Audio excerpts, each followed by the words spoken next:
Boa noite a você, amém, boa noite a você que nos assiste também. Abra lá a Bíblia no livro de Ageu, no Antigo Testamento. Então se você ficar bem no meio ali, né, Malaquias é o último livro, Zacarias é o penúltimo, Ageu é o que vem antes. Ele é bem curtinho, ele tem uma página só, então, se a Bíblia é nova, então, aí para achar, tem que ir no índice ver o número da página.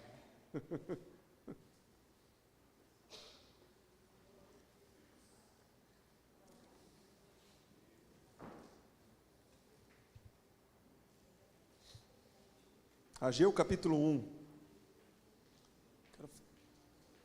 Tem uma palavra breve para a igreja, mas uma palavra que creio ser do Senhor para nós, em nome de Jesus. Uma palavra para nós respondermos ao Senhor e nos posicionarmos, amém, igreja? Diz assim a palavra de Deus: no segundo ano do rei Dário, no sexto mês, no primeiro dia do mês, veio a palavra do Senhor por intermédio do profeta Ageu a Zorobabel, filho de Salatiel, governador de Judá, e a Josué, filho de Josadaque, o sumo sacerdote, dizendo: assim fala o Senhor dos exércitos. Este povo diz: não veio ainda o tempo em que a casa do Senhor deve ser edificada. Veio, pois, a palavra do Senhor por intermédio do profeta Ageu, dizendo: acaso é tempo de habitardes vós em casas apaineladas, enquanto esta casa permanece em ruínas? Ora, pois, assim diz o Senhor dos exércitos: considerai o vosso passado. Tendes semeado muito e recolhido pouco. Comeis, mas não chega para fartar-vos. Bebeis, mas não dá para saciar-vos. Vestivos, mas ninguém se aquece. E o que recebe salário, recebe para pô-lo num saquetel furado. Assim diz o Senhor dos exércitos: considerai o vosso passado. Subi ao monte, trazei madeira e edificai a casa. Dela me agradarei e serei glorificado, diz o Senhor. Esperaste-o muito, e eis que veio a ser pouco. E esse pouco, quando o trouxestes para casa, eu com um assopro o dissipei. Por quê? Diz o Senhor dos exércitos: por causa da minha casa que permanece em ruínas, ao passo que cada um de vós corre por causa da sua própria casa. Por isso, os céus sobre vós retêm o seu orvalho, e a terra os seus frutos. Fiz vir a seca sobre a terra, e sobre os montes, sobre o cereal, sobre o vinho, sobre o azeite, e sobre o que a terra produz, como também sobre os homens, sobre os animais, e sobre todo o trabalho das mãos.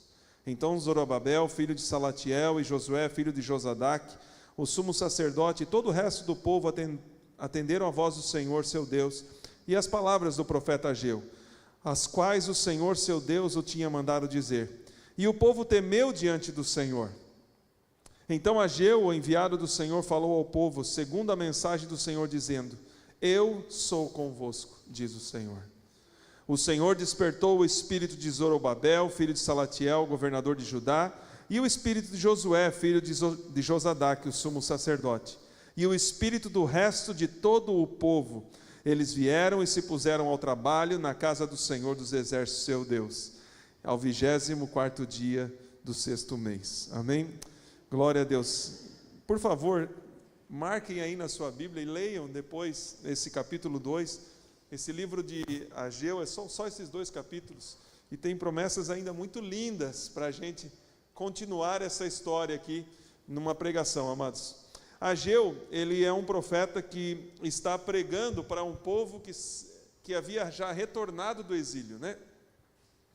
E o povo foi aos poucos voltando, então ele já havia sido, como é que eu posso dizer assim, já havia sido estabelecido já uma colônia novamente em Israel, o povo já estava voltando, e começaram a viver suas vidas normalmente, né?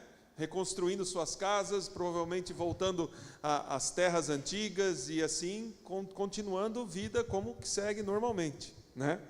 E ele escreve num período de incertezas ainda. Se nós vermos a história, o templo é reconstruído com Esdras, né?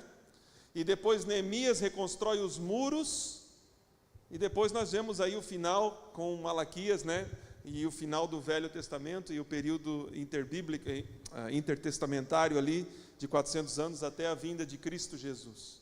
Então aqui nós estamos já chegando bem pertinho do final do Velho Testamento, digamos assim.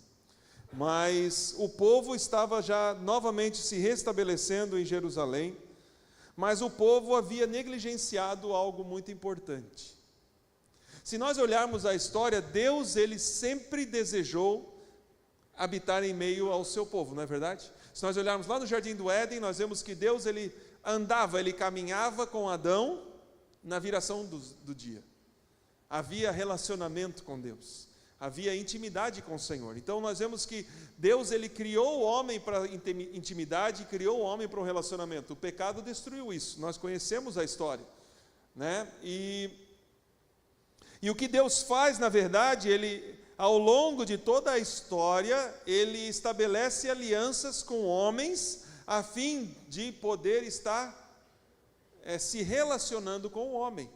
E Deus fez aliança com Adão e Eva depois do pecado deles, Deus fez aliança com Noé, Deus fez aliança com Abraão, Deus fez aliança, né, com os filhos de Abraão, Deus fez aliança com Moisés, e agora nós temos, né, a aliança de Deus com o próprio rei Davi, e nós vemos aqui que a história continua. Nós vemos ao longo da história que o pecado afastou o povo da aliança do Senhor, o pecado fez com que o povo de Deus tivesse consequências terríveis, a ponto de perderem a terra prometida que Deus deu a eles. Olha só, tudo que eles haviam conquistado pela sua fidelidade e pela sua fé e confiança no Deus de promessas, no Deus que cumpre a aliança, eles haviam perdido a terra prometida. E agora eles estavam retornando, mas eles precisavam retornar com a atitude correta. E nós vemos que Deus, ele fala através do profeta Ageu de uma forma muito direta ao povo. Ele diz assim, né? Este povo diz: não veio ainda o tempo em que a casa do Senhor deve ser edificada. Então, ou seja, o povo estava se preocupando só com eles. Nós vemos ali que o povo estava muito egoísta. Vamos cuidar das nossas casas primeiro. É interessante que no versículo 4 ele fala assim: é tempo, por acaso, de habitardes vós em casas apaineladas, enquanto esta casa permanece em ruína? Ele estava se preocupando com tudo. Não era só ter um lugar para dormir, uma casa boa, confortável, né, simples, para que eles pudessem continuar. Não, eles estavam preparando mansões, casas apaineladas, né, com móveis sob medida aí, tudo certinho, quarto sob medida, tudo banheiro sob medida, tudo. Eles queriam casas perfeitas, mas havia um desequilíbrio. É interessante, amados, a gente entender isso, que a identidade do povo de Deus é Deus. Eles estavam se preocupando com coisas e não estavam se preocupando em estabelecer Deus no meio deles. No Antigo Testamento nós vemos claramente que o templo era a marca de Deus, era a presença de Deus em meio ao seu povo. Mas o povo estava preocupado com outras coisas. Não estavam preocupados em buscar ao Senhor. E Deus, ele chama a atenção do povo e ele fala assim: não, chegou a hora de reconstruir o templo. Chegou a hora de vocês pararem de olharem para vocês e começarem a considerar a minha casa, a minha habitação. E como é que Deus chama a atenção deles? Deus fala para que eles reflitam acerca da situação em que eles se encontram.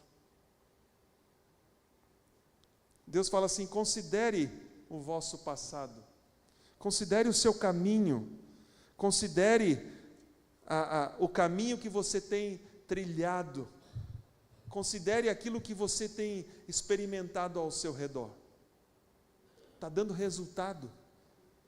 Olhe. E de uma certa forma Deus pede para que nós venhamos a refletir acerca da nossa vida hoje. Considere o seu caminhar. Olhe ao seu redor, né? Faça o balanço das coisas. Quem trabalha em empresas aí sabe, né, que todo final do mês tem balanço para fazer e tem que acertar tudo, tem que ter certeza de tudo que tem, tudo que saiu, tudo que entrou, tem que fechar. Temos feito isso com as nossas vidas? No final, é por isso, amados, eu não quero me demorar, mas é por isso que é importante o dia do Senhor. Eu sei que nós vivemos num tempo onde domingo hoje é tão normal quanto o outro, né? Outro dia. Não tem mais diferença o domingo para o sábado, quem trabalha tem que trabalhar, seja você que trabalha em turno, trabalha em comércio, as lojas estão todas abertas, e é difícil realmente nós separarmos um dia, ou o dia de domingo para cultuarmos a Deus. Mas o princípio que Deus deixou para nós é isso, nós precisamos parar. Deus nos deu 6 dias para trabalhar, e certamente você não trabalha 7 dias por semana. Talvez até você trabalhe, né? Vamos orar para que o Senhor mude essa realidade, se você precisa realmente. Mas nós precisamos de um tempo, assim como o nosso corpo precisa de descanso, nós precisamos de um tempo para refletir acerca da nossa vida com o Senhor. É importante isso. Talvez o teu dia não possa ser domingo, talvez possa ser uma terça-feira à noite, uma quarta-feira à tarde, ou um outro dia da semana, mas pare, faça o balanço da sua vida, porque muitas vezes temos semeado tanto e recolhido pouco, comido, mas não nos fartando, bebendo, mas não saciando a nossa sede, nos vestindo, mas não nos aquecendo, recebendo um pouco do salário e caindo num saco furado. E é isso que Deus chama a atenção para o povo dele. Olhe para a sua condição, olhe para o seu caminhar, olhe para a situação em volta de vocês. Vocês têm trabalhado tanto, preocupado tanto com as coisas de vocês, e olha o que tem gerado. Não muita coisa. Não dá para nem juntar. Isso é o que Deus estava falando ao seu povo acerca de Ageu. E é importante nós considerarmos esse chamado do Senhor. E Deus fala de novo no versículo 7, considere o vosso passado, considere a vossa vida.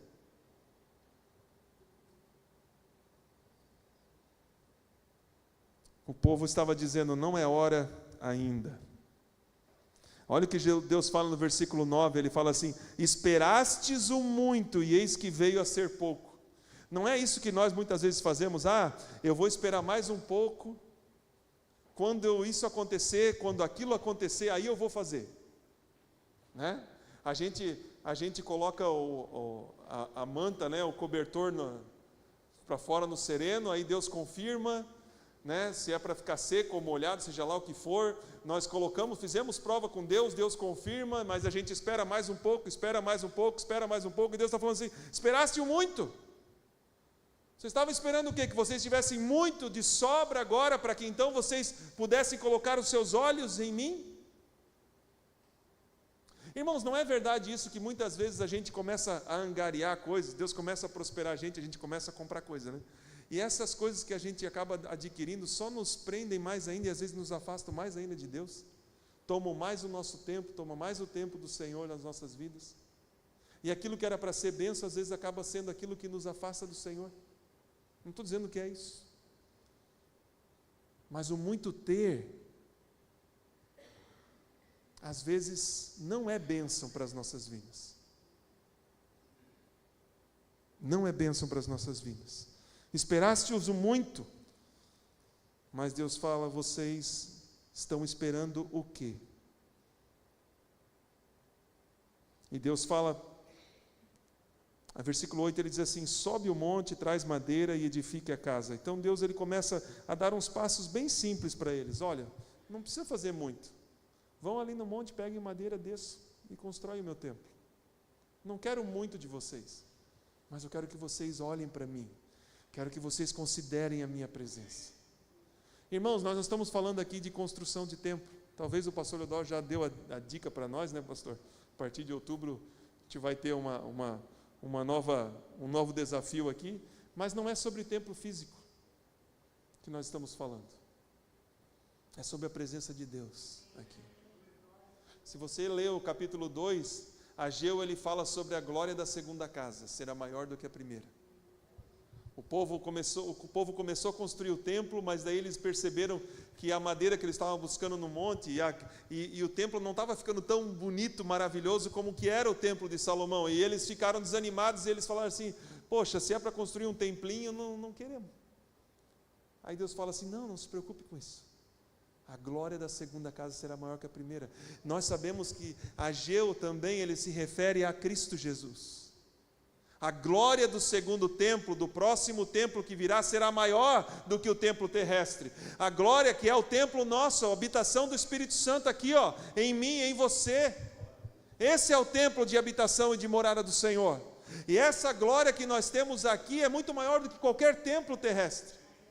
É muito maior do que qualquer templo de Salomão, qualquer réplica, qualquer estrutura humana. Às vezes somos tão levados e atraídos, por holofotes, por tantas coisas, telões, iluminação e coisas. Isso tudo é muito legal, é uma experiência boa. A gente é atraído por essas coisas, mas a presença maior é essa aqui, essa glória aqui é maior. E a adoração a Cristo e a adoração ao Espírito Santo não depende de estrutura humana. Nós cantamos aqui: nada pode calar o coração de um adorador. Você pode estar numa prisão, você pode estar passando fome, necessidade, você pode adorar o Senhor. Você pode ter pessoas ameaçando você de qualquer coisa, mas você ainda pode adorar o Senhor. Nada pode impedir o coração de adorador. E o coração de adorador é um coração que coloca Deus em primeiro lugar, acima das suas vontades pessoais. O povo foi negligente, e por isso Deus retém o orvalho dos céus, versículo 10. E por isso Deus retém também da terra os seus frutos. Versículo 11, Deus fala que eu fiz vir a seca sobre a terra e sobre os montes, sobre o cereal e sobre o vinho, sobre o azeite e sobre o que a terra produz. Nós vemos aqui, amados, que Deus é o agente da falta, mas Ele também é o agente, aquele que provê a nossa necessidade. Muitas vezes, amados, isso não é uma regra, mas é Deus chamando a nossa atenção. Às vezes a dificuldade aperta um pouquinho e, opa, Deus está chamando a atenção. Considere o nosso caminho. Tenho prestado atenção nas coisas do Senhor. Tenho dado prioridade ao Senhor na minha vida. Então, amados, a consequência da negligência é a falta, é a escassez. Mas a escassez não para nos destruir, mas a escassez para nos trazer de volta ao Senhor. Amém? Então, o que aconteceu? No versículo 12 em diante, nós vemos que o povo atendeu a voz do profeta, a voz do Senhor, através da palavra dos profetas de Ageu. Então, versículo 13 diz assim: então Ageu, enviado do Senhor, falou ao povo segundo a mensagem do Senhor, dizendo: eu sou convosco, diz o Senhor. Então nós vemos aqui que há uma mudança naquilo que está sendo falado aqui. Deus está dizendo: olha, considere o seu caminho, veja as coisas que estão ao seu redor, e aquilo que está acontecendo sou eu que estou chamando a atenção de vocês. Por quê? Porque vocês estão cuidando mais das suas coisas do que das minhas. E nós sabemos, amados, que quando nós cuidamos das coisas de Deus, Deus ele se encarrega de cuidar das nossas também, não é verdade? Quem melhor do que Deus para cuidar da sua vida? Certamente não sou eu que tenho essa capacidade de cuidar melhor da minha vida, E às vezes a gente fala assim, da minha vida cuido eu.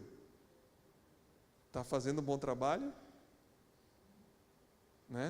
Da minha vida cuida Deus, assim é que deve ser. Mas eles responderam ao Senhor, eles atenderam a voz do Senhor, e Deus já vem novamente através do profeta dizendo assim: olha, agora eu estou com vocês, agora eu estou junto aí, porque vocês entenderam o recado e responderam a minha voz. E no versículo 14 nós vemos que há um avivamento. Por quê? Porque Deus despertou o espírito de Zorobabel, Deus despertou o espírito de Josué, Deus despertou o espírito do resto de todo o povo, e eles se puseram ao trabalho. Olha que maravilhoso, amados. Isso nós vemos aqui, que houve um avivamento no povo para as coisas de Deus novamente. E é isso que nós precisamos buscar do Senhor. Em tempos de escassez, são tempos em que nós nos prostramos ao Senhor. Nos tempos mais obscuros, são os tempos que Deus responde com avivamento e com despertar do seu povo. O avivamento, amados, ele é um despertar do povo de Deus com o intuito de salvar o perdido, de fazer com que a luz de Cristo brilhe.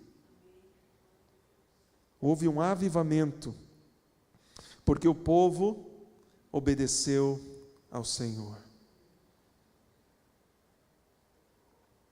Nós vemos que Deus tem promessas ao seu povo.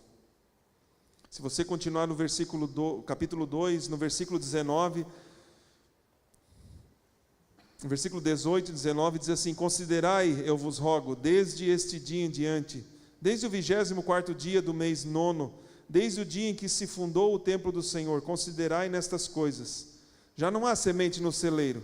Além disso, a figueira, a videira, e a romeira e a oliveira não têm dado seus frutos, mas desde este dia vos abençoarei. Desde quando nós nos colocamos em nosso coração para colocar Deus em primeiro lugar, para cuidar desse templo aqui, que é a morada do Espírito Santo. Cuidamos de tantas coisas, irmãos. Damos valor para tantas coisas que são tão passageiras. E às vezes não olhamos para como está a nossa vida para com o Senhor. Como é que você tem cuidado dessa casa do Senhor?